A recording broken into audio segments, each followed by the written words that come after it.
Good morning, everybody. My name is John McAndrew, and I'm glad to be here to be a part of the conference, the Peer Recovery Specialist Conference for the state of Tennessee. I'm going to play a little music today. There'll be a little bit of entertainment. I think there'll be some stories, and we're going to talk about resiliency and how the magic of one person helping another is really a spiritual thing. It's a powerful thing. It's a practical thing. And I want to tell all of you that work in this field that I'm grateful for you, for what you've done for me and what you do for others. I want to thank Will Taylor for helping me with this part of this, for my part of what I'm doing, and also want to thank my buddy Preston at Cumberland Heights.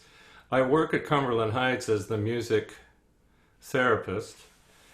And I like to throw the word spirituality into just about anything I do with music, because I believe it touches us here.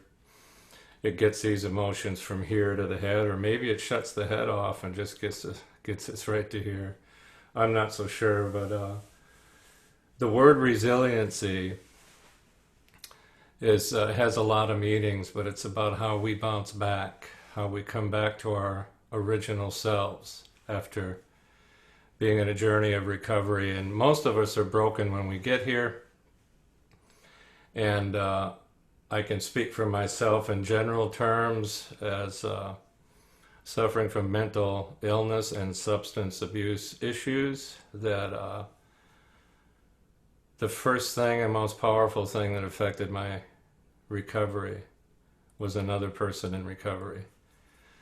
And almost the first, second, third, and fourth things that happened to me was somebody that I talked to. I told them I had these things. I told them about myself honestly. And the most beautiful spiritual thing happens. That person goes, "Me too." And I went, wow, somebody understands me. And on this journey, I started because of that. And so that's how I want to try to honor you all with some music today. Maybe we'll have a little fun. It'll be kind of a fun sandwich. And when I do music therapy, if we were doing this face-to-face, there'd be a whole lot more of your involvement with the music. So today will be a little bit different, but I'm sort of glad in that, because it's made me focus on a couple of things very carefully. And I want to start with a song called "The Thread."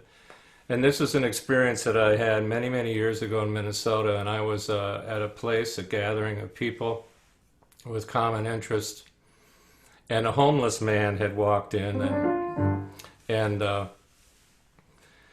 we'd never seen him before, and he came in and sat down with us, and some people were celebrating some time in their journey and stuff like that, and this guy just spoke up out of nowhere, and he said, "There's a thread that runs through all of you, and I wish that I could hold on to it."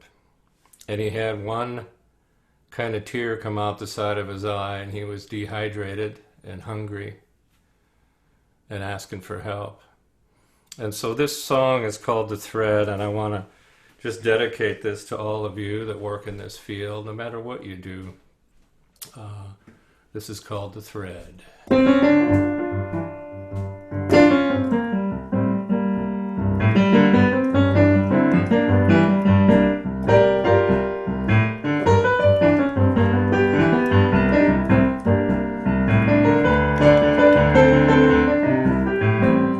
There is a thread running through, connecting you to me and me to you. I'm gonna hang on, I hope you do too. Don't know where it's going, but I'm going there with you. Today I smile with a twinkle in my eye. I see clearly, not a cloud in my sky. I learned to love a reason set a right. I know it's happening, but can I tell you why? Blind faith is something so new. I'ma close my eyes and hang on to. Don't know where it's going on. but I'm going there with you. Yes, I am. I'm so much stronger, I know it's true. Not when I'm alone, but when I am with you. There is a thread, and it's running through.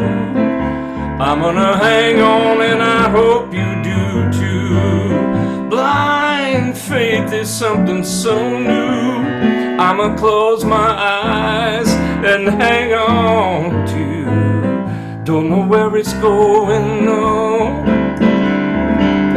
Don't know where it's going, no. But I'm going there with you. Yes, I am.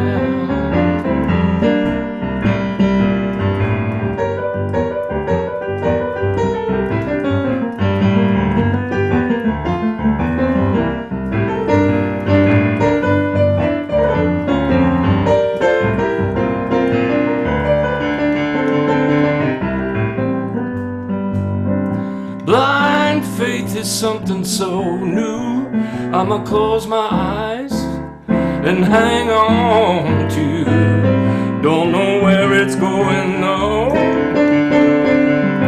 Don't know where it's going, no. But I'm going there with you. Yes, I am. There is a thread,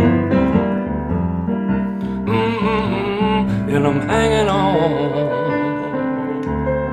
and I'm hanging on with you.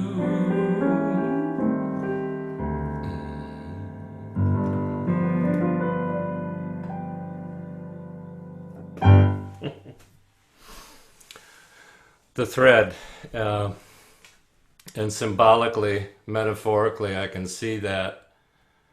And I know when I started my journey, I don't know if I heard much of what people said or instructed me to do or showed me in writing. Primarily what influenced me the most was the demonstration of what people did. Sort of like seeing the sermon instead of hearing it.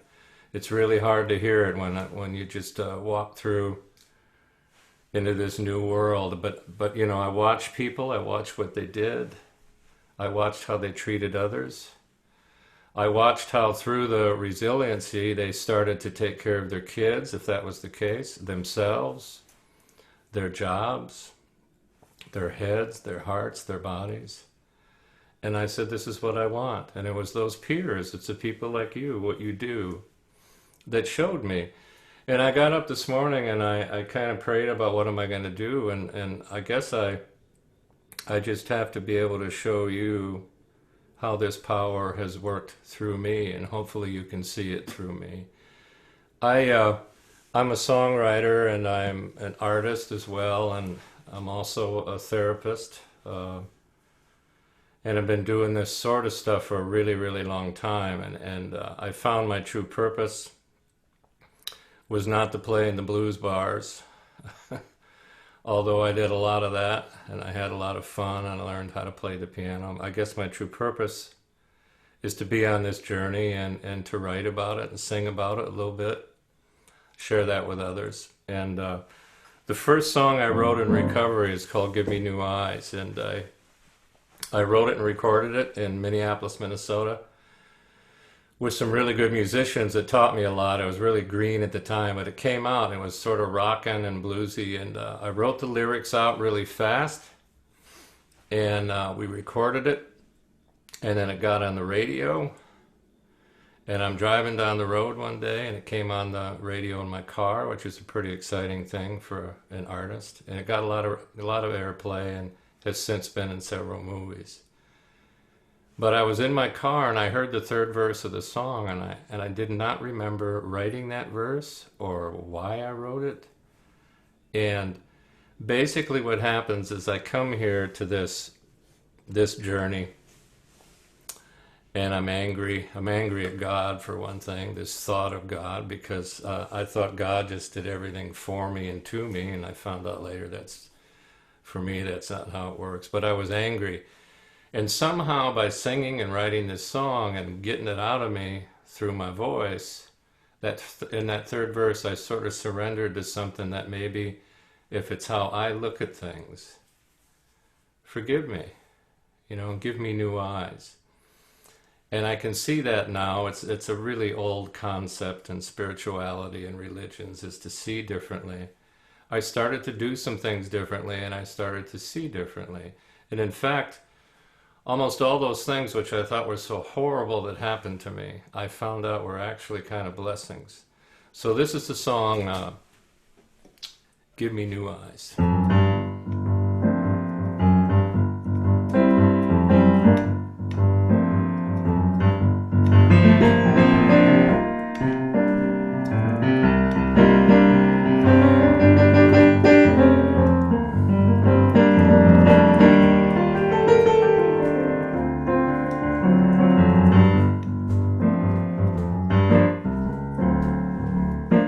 Having a hard time just trying to understand all the suffering, the misery that man goes through.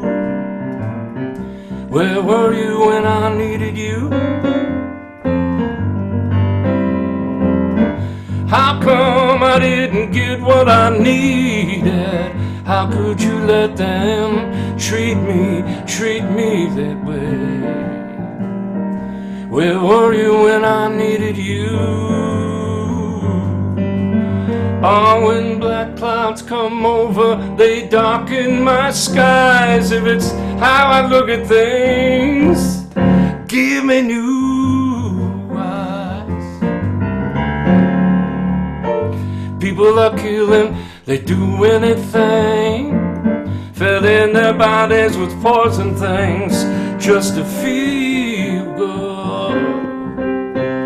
Just to feel good. Yeah, why must everything I learn be so hard?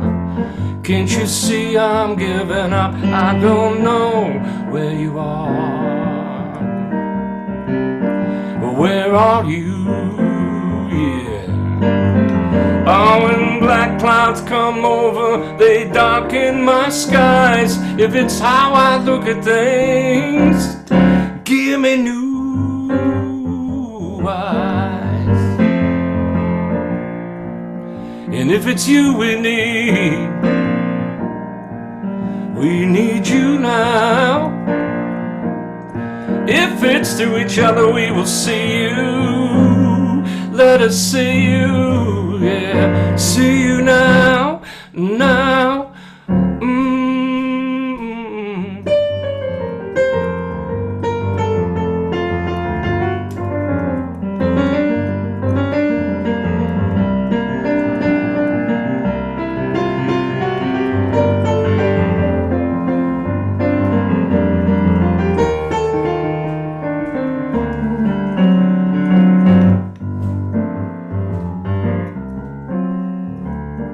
Please forgive me for feeling this way. Please forgive me for blaming you all the way I do. You see, it's just that I need you. Oh, when black clouds come over, they darken my skies. If it's how I look at things, give me new.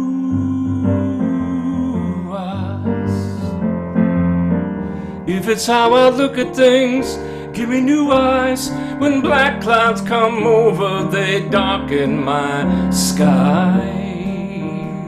So give me, yeah, give me new eyes. Give me new eyes. Just for today.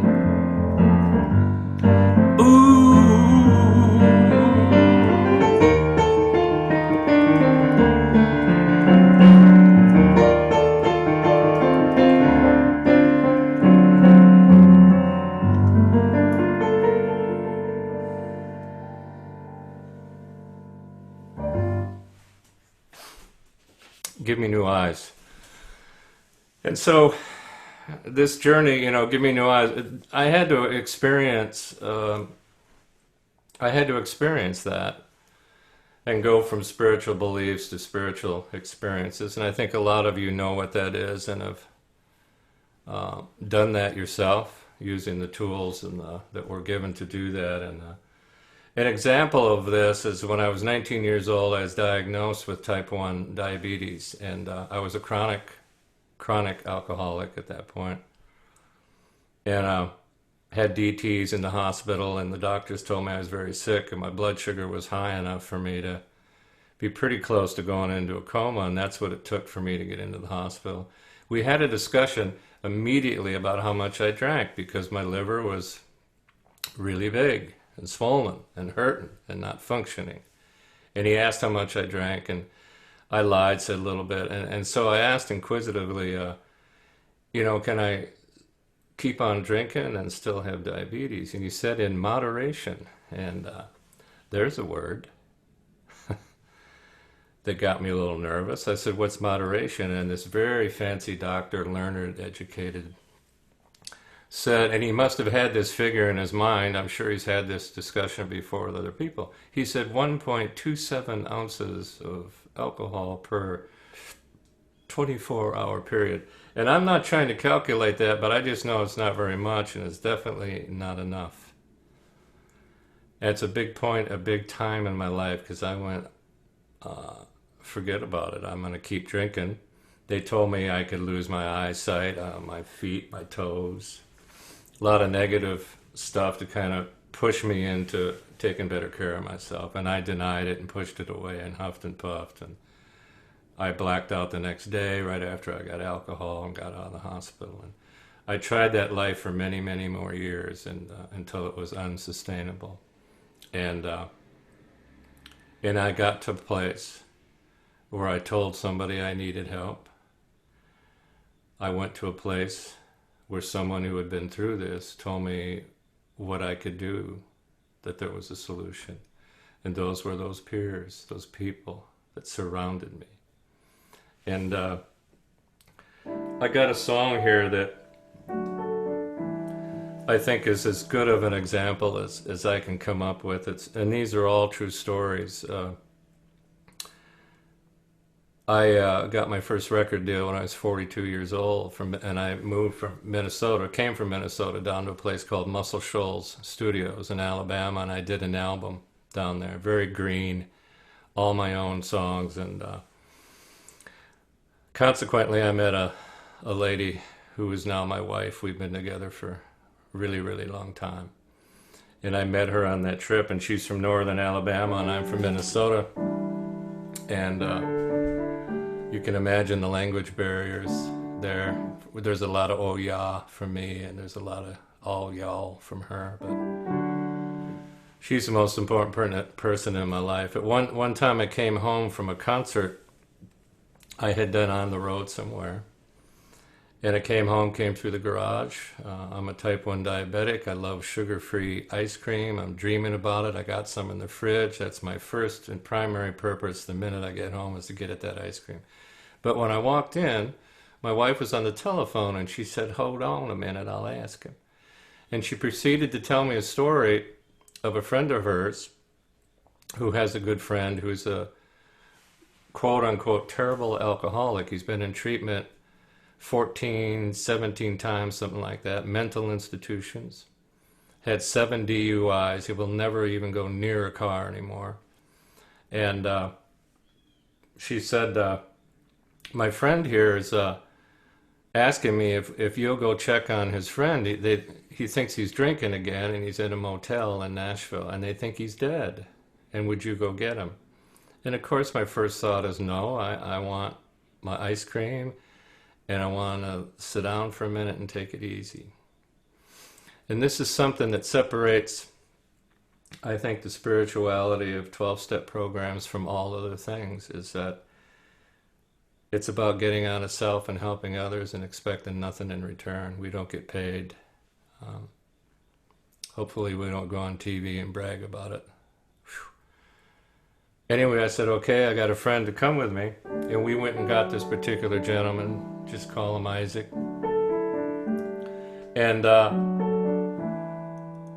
we took him to Cumberland Heights, which didn't ask for anything. They just took him in, and they saved his life physically. It's very close.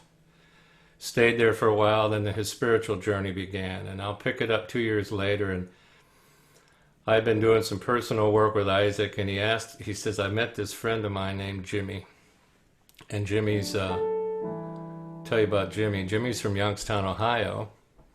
His family's all in the mob.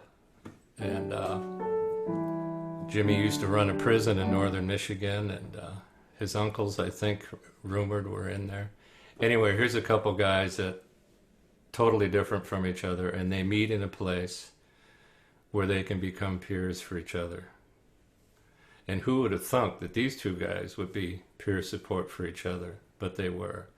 Anyway, Jimmy asked Isaac to help him with some paperwork one morning, and Isaac, they're in a halfway house. Isaac said, I'll do it if you drive me to meetings and take me to the doctor.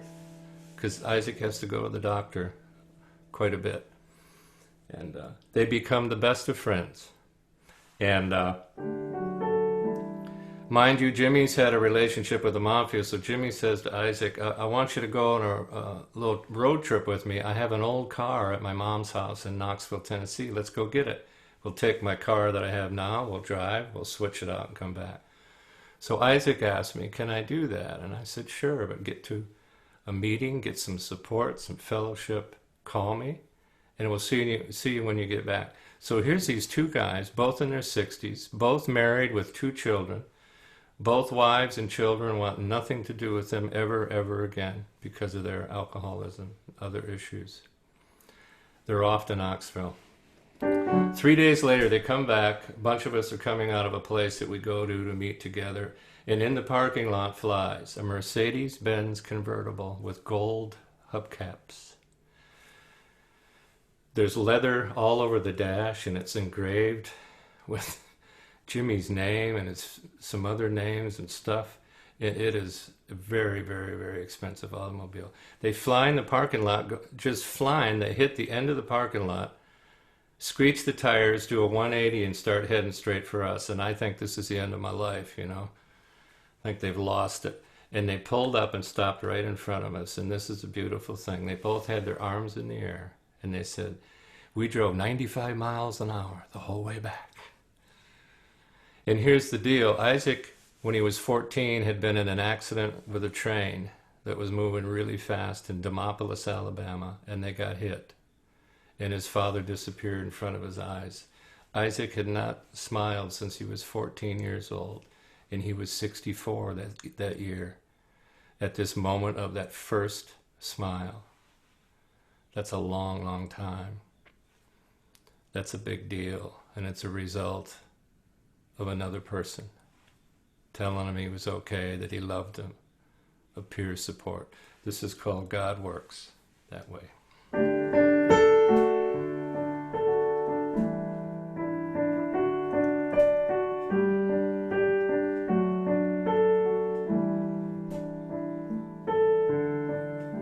Well, Jimmy got his old car back, a Mercedes-Benz, riding with the top down and his brand new friend. His name is Isaac, he's a good old Alabama boy. He's been fighting the old devil who just loves to take his joy. Now they fly through the Tennessee hills, waving their arms in the air.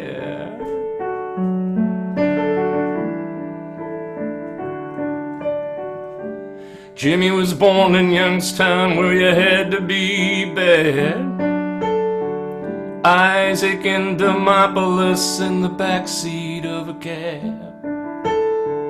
Jimmy says I always wanted a friend and a car to call my own. Now the oddest couple in the whole damn world, they're flying down the road. And they fly through the Tennessee hills, waving their arms in the air. 'Cause God in mysterious ways, sometimes putting us in just the right place. Who you're with, it's never a mistake. Oh, if you believe God works that way.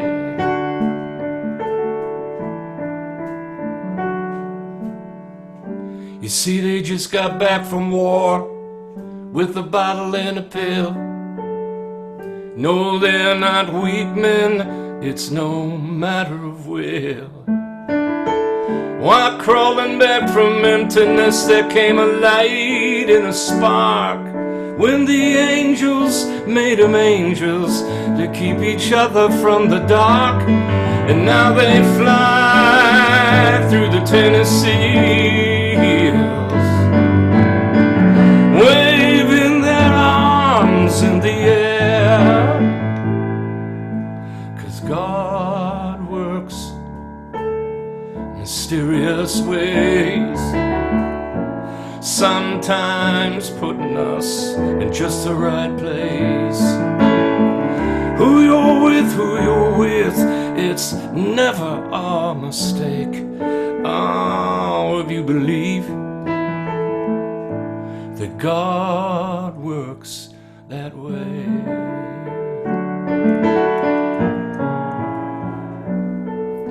Well, I believe that God works that way.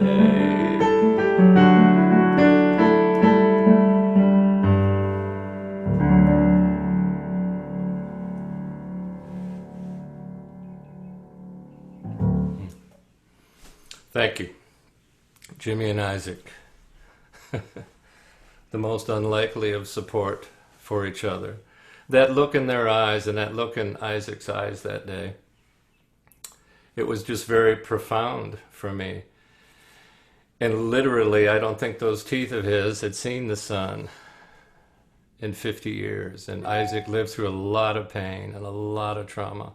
His body was severely busted up, from the accident. And I knew his story pretty well, but I could not imagine the pain that he had gone through. So the word resiliency, to get back to the shape, to who you originally are, and I started to see that transformation in this man.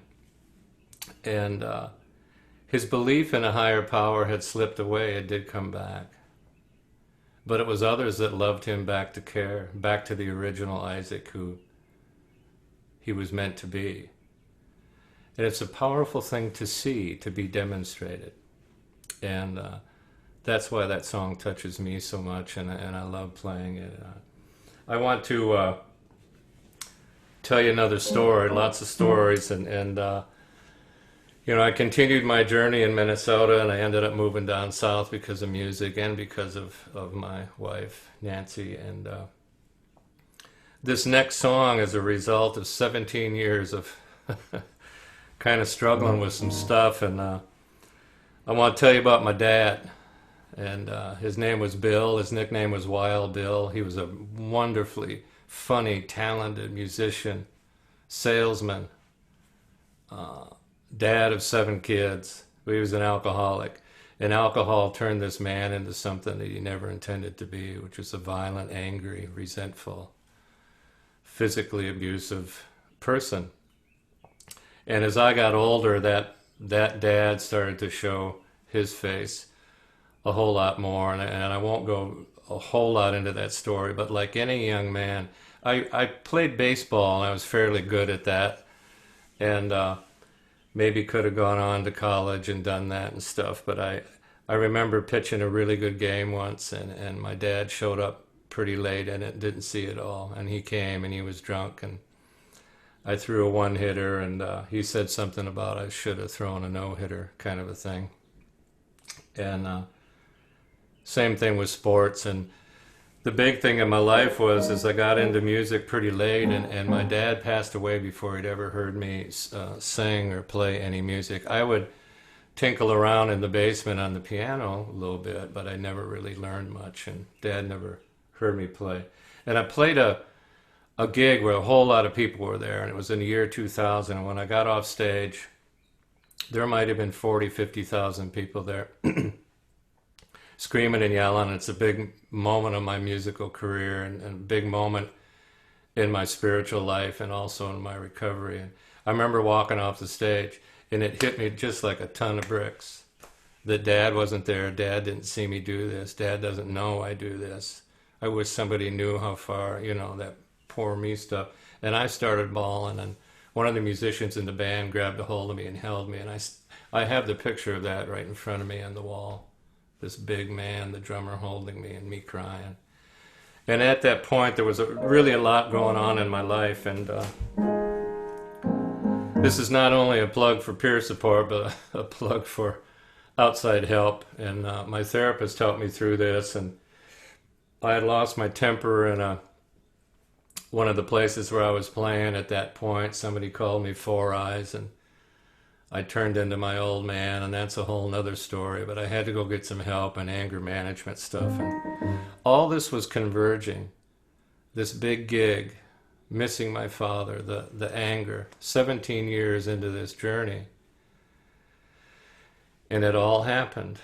And this is the spiritual awakening, I guess I would call, in my journey. And in my dream, I'm having a dream, I'm getting ready to go out on stage. And at that time, I'd play little theaters where you come out through the curtains. The curtains are weighted and they're heavy. You come out, there's a piano, people clapping, your heart's coming through your throat, and you go out there and you play and sing. And it's the most fun thing I do, I guess. I'm getting ready to do that in this dream, and I'm stopped, and my father's hand grabs me on my shoulder. And to this day, you may think I'm crazy.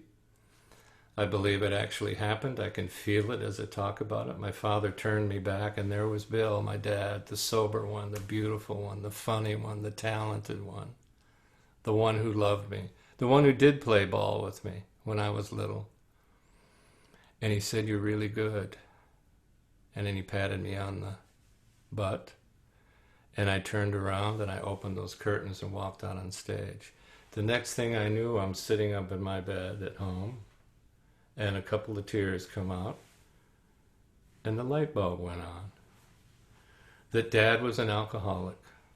And alcoholism and other addictions, call them what you want, completely pull the rug out from any chance of those kinds of people, me, from loving others. And Dad would have loved us the best that he could, but he couldn't. Alcoholism took that away. I forgave my dad. I went, holy cow. How simple is that? Oh, and I felt it all the way through my body. 3 seconds later, I forgave myself.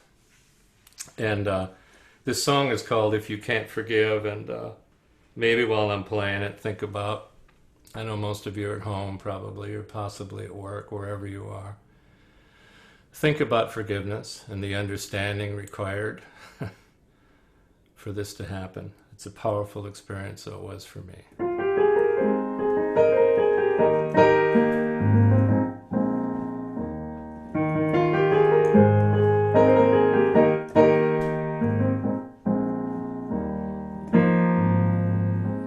Well, old man sitting by the sea, tears rolling down his wind-worn cheeks. I hold my hand out and I ask him, can I help? He says, help me by listening to the story I tell. He said, my heart is full of anger, bitterness and fear. That's why I'm an old man full of all these tears. He said, empty your heart of all its bitterness. If you're angry at anything, son, it's time you forgive, and just fill it up with love and a little gentleness, 'cause you can't go on living if you can't forgive.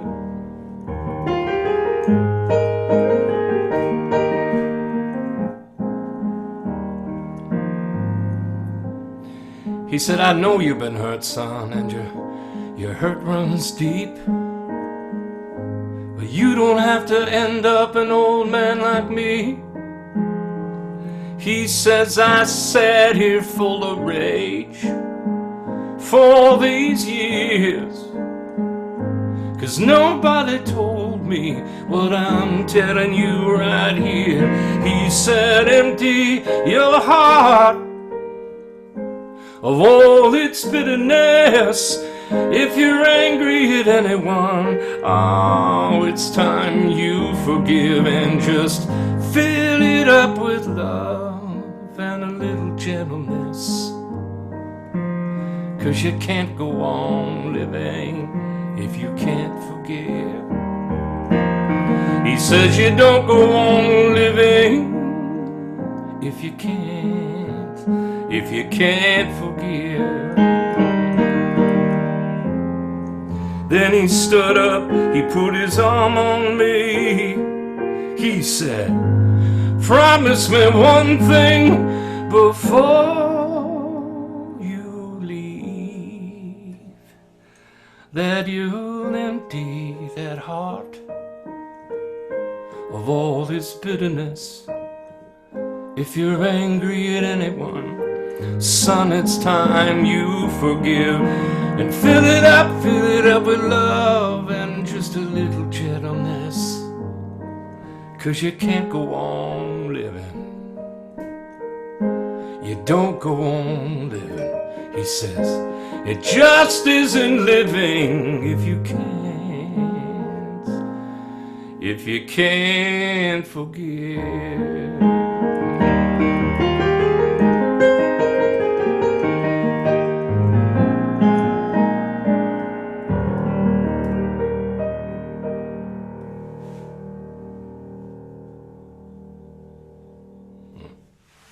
Thank you.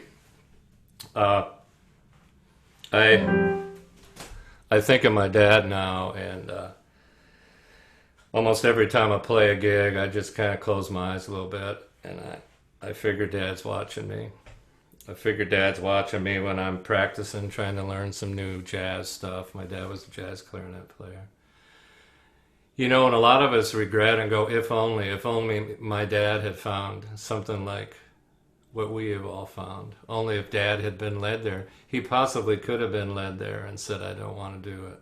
I don't know, but I know he's at peace now, and I got to remember to forgive myself. And I think a big part of what we do, a part of our work, among many, many things, is to let people know it's not their fault. I'll give a little shout out to Jerry Moe at Betty Ford, who was retiring in the Betty Ford Children's Program. And I got to be involved with that just enough to know the importance and power of what they do there, telling little kids it's not your fault that mommy or daddy did these things, that they were under the power of a disease. But there's also a solution, and it isn't your fault. I've had to learn that it's not my fault. And also, it's not my fault that I contracted this disease. But from the day I got here on out, I'm not going to say it's my fault, but it's my responsibility now to do something different and to change, especially when it's uncomfortable. And it's really funny, the most beautiful times we go through, I think while we're going through them, they kind of, they're really uncomfortable. And what happens is the most amazing things. If I live through the uncomfortableness and the pain and the confusion with the help of somebody else, others, you know, and the other, power greater than myself. And here's a song, it's called Before It All Slips Away, and I have a dear, dear grandson, William. I'm a stepdad, and we have 5 grandkids, and William plays piano, and he's really made me to just be aware, to stick in the moment and realize that everything that I do, and I do a lot of stuff with William, but everything I do today is going to influence those kids also. And so I don't want to waste any more time. And I've been around this journey for quite a while, and I've wasted a lot of time while I've been in the journey, you know, with the brain and the heart and the emotions just totally off the rails, which is always evidence that I can't do this by myself. And that resiliency and the bouncing back and all that is a pretty big group effort, and I need to ask for that help and need to take action. So this is a song called Before It All Slips Away, and I think it's just simply about I want to keep trying, and I don't want to waste any more time.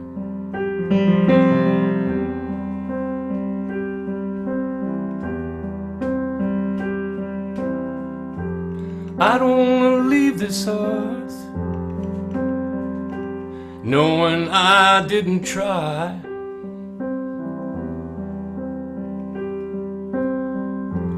I don't want to leave, no I don't, with my hopes and dreams far behind. Any chance that slips right through these hands, let me try again. And I don't want to leave, no I don't, baby, without loving you.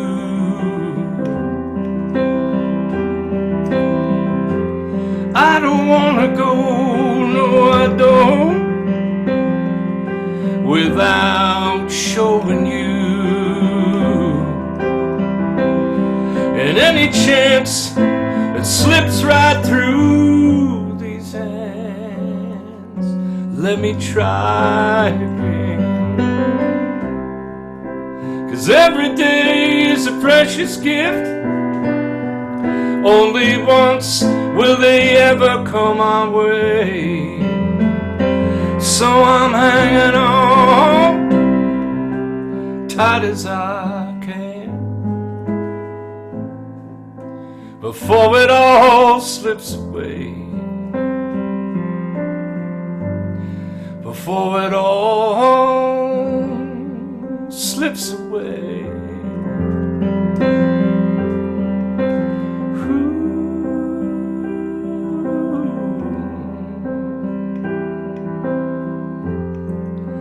I don't want to spend one more day, no I don't, without mending our hearts.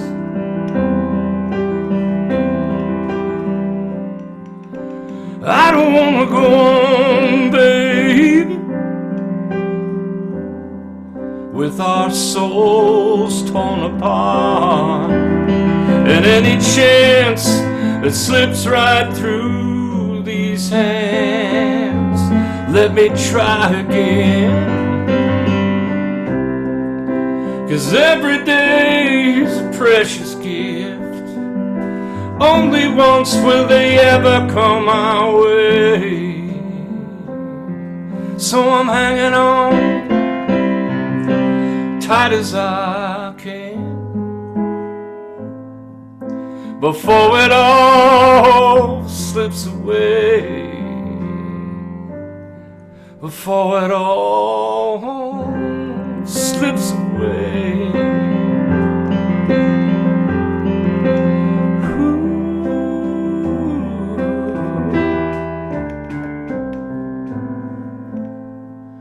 I want to love you the best I can, yeah,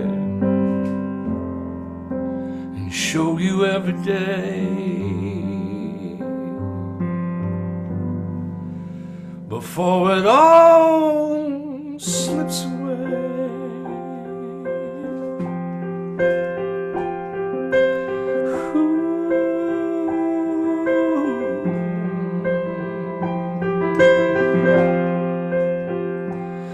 Before it all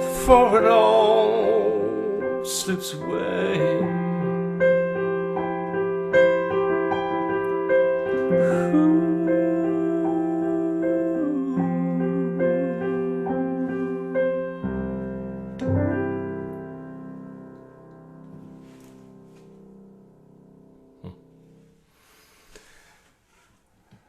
Before it all slips away.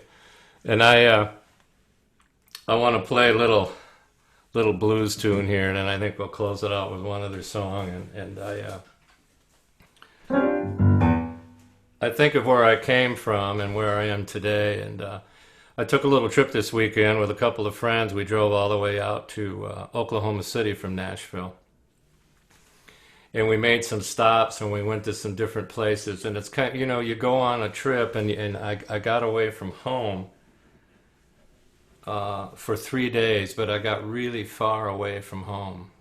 And it was constant with these other people, and we were doing a lot of driving and a lot of rest stops and bad food, all that stuff. So we drove all the way back yesterday, and we got home. We got back to Nashville, dropped my friends home, and I came into the little subdivision where I live. And I make a turn, and then I make that final left turn down the road to where I live. And it all flashed before me. My last years, months, days of drunkenness, where I lived, how I lived. How I lived even after I started this journey. In a little garage, I didn't have anything, but I was so happy to be sober. And I'm coming down this hill to this beautiful home, to this wonderful person that's my wife, who's given me stepkids and grandchildren. And it's just been an amazing thing. And from there to here, it's just tremendous. And I've been playing you this real sweet spiritual kind of music, but really what I learned to play piano in the bars. And early on in my career, I drank really hard, and I, because of my drunkenness, I won't go in details, but I put this hand into a snowblower, and it's not like the other hand. It's pretty severely damaged. And I guess this is an example of resilience. I just kept going, and I really learned how to play piano after this happened. Because I thought, I got to really work at this now. I used to be able to just not think about it, but now I got to really work at this. And so with this hand, I learned to play the piano early on by playing the blues. And I'm going to do a little blues medley for you, just because I got to do this. And if we were live, we'd have people playing along and stuff, but I'll do my best to blues it up here. Clap your hands at home.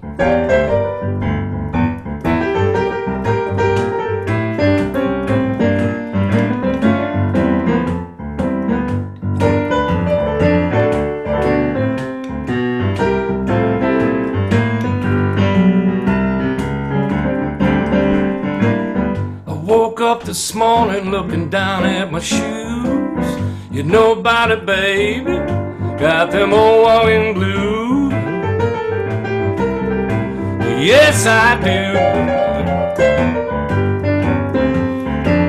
Woke up this morning, yeah, I got them old walking blues. People tell me that the walking blues ain't bad. I said, it's the worst old feeling I most ever had. Ooh. People tell me the walking blues ain't so bad. Oh, come on now.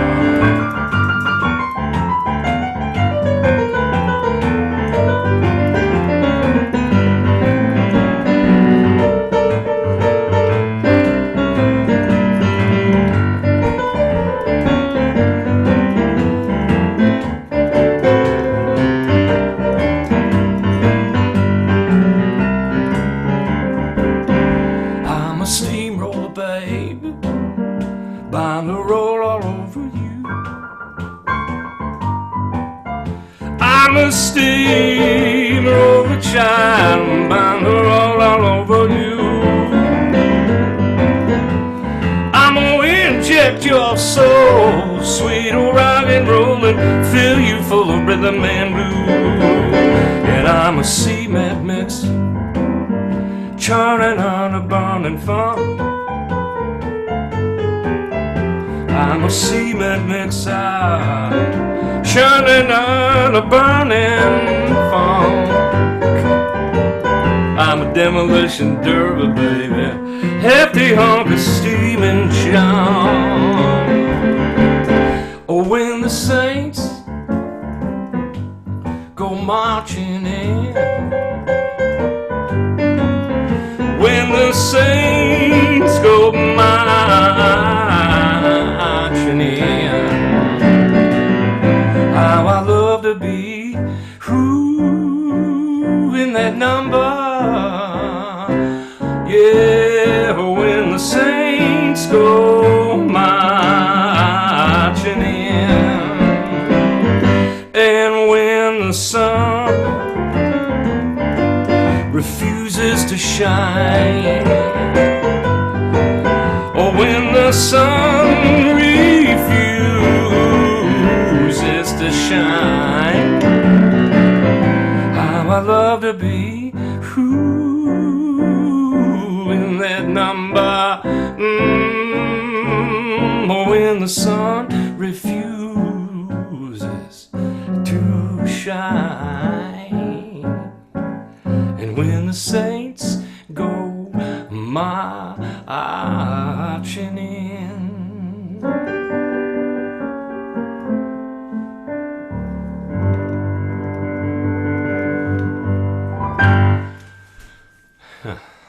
Thank you. Let's close with one song. This song's called Walking Back, and song was given to me, the idea, by a friend who watched a scene on television. It actually happened. And I believe it was in Clarksville. Tornadoes had hit. The helicopters are flying over. The news people are rushing in. And they want to get the most dramatic story they can. That's kind of their job. News is a thing that people pay for and buy, and it's got to be dramatic. So reporter's looking for the most dramatic thing he can find, and the overhead shots are just tragic. There's nothing left, and there's a trailer park, and it's just gone and smashed. And out in the front of there, there's an elderly woman walking in the streets, and she's got hair curlers in her robe, and obviously that says that while this all hit, she was, ready to go to bed or just getting up. I can't remember the details. The reporter rushes over to her. It's on live TV, I guess. And he says, "Ma'am, oh my God, you're devastated. And this must be awful. And what are you going to do?" And he puts the mic in front of her. And she's got this expression of total calm. And she says, "I'll be okay. Be okay." And the reporter, I guess, is going, "Oh, better ask her another question." So he asks her, "Well, really, you've lost everything. There's nothing left, She said, puts the mic in front of her, and she goes, "Well, I'll be okay. God will walk me back to all right." End of story, And there's a powerful silence after that. I'm sure the reporter thought he didn't have a very good story. Little did he know. So we're going to close this today with a song called Walking Back, and about resiliency and walking back.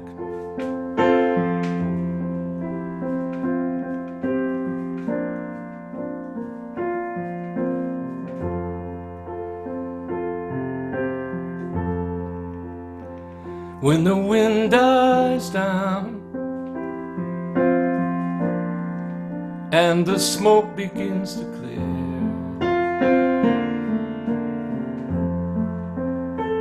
I can see the damage done, facing my worst fear. How am I supposed to carry on? Why me, oh Lord, why me? And everything I knew's been gone. I'm frozen here in disbelief. I need your hands to pick me up. Show me one more ray of hope. I need your strength to help me start walking back to alright. Walking back to alright.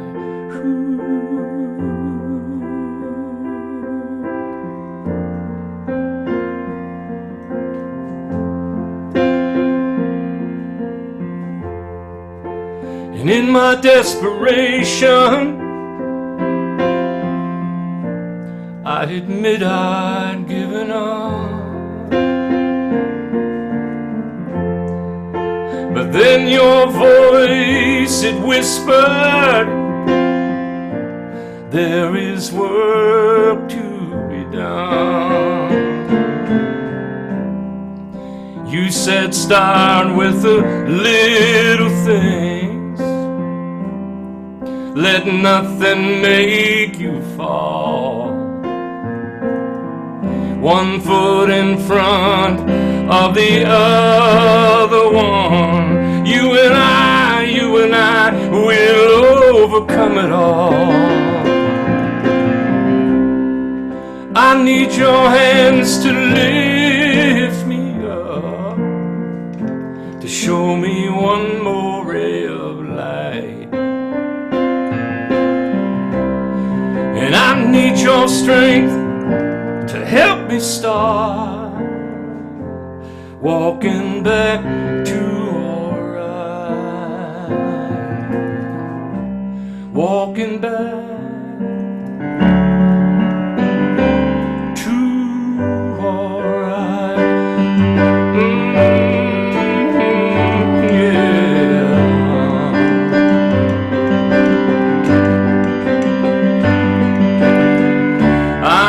Need your hands to lift me up, show me one more ray of light. And I need your strength, yeah, to help me start walking back to alright. Walking back.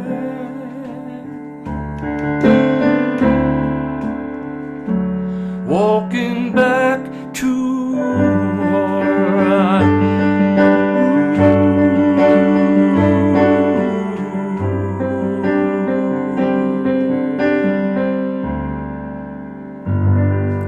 Thank you all very much for inviting me into your lives today, and have a good conference and keep up the good work. Thank you.